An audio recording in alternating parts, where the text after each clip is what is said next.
Hey, it's on Locksmith here. All right, we're going to do our battery on our flip key remote here, 4-button. This one here is pretty easy to do. Go ahead, pop it open. This is a new remote we're using, so that's why the blade's not cut. Notice you have a seam right here. Go ahead and try pulling the two halves apart. And you notice it just comes apart.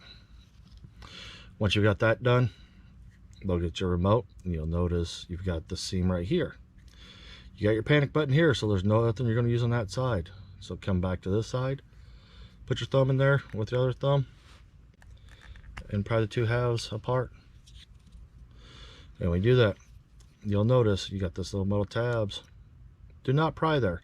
You want to go over to the spot where there's not one, take a flat tip or whatever you have that can get up onto there,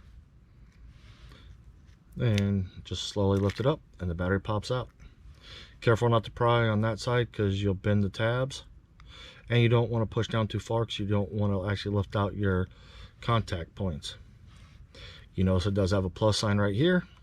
These are new remotes, as I said.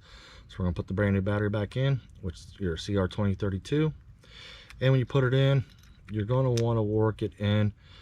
So you'll want to put it in with those two, and you'll notice it's not wanting to get there. So you stop, pop the battery back out, try getting it in there, push it in towards that direction, and it'll let it drop in.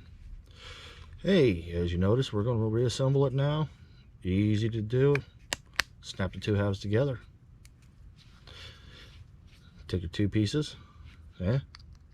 Hey, thanks again for watching Southern Locksmith here.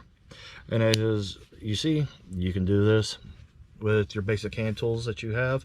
If you would, go ahead and give us a thumbs up. Let us know that this video helped you, and check out our other playlists to see if there's anything there you might find of interest. Thanks again, and let's be safe out there.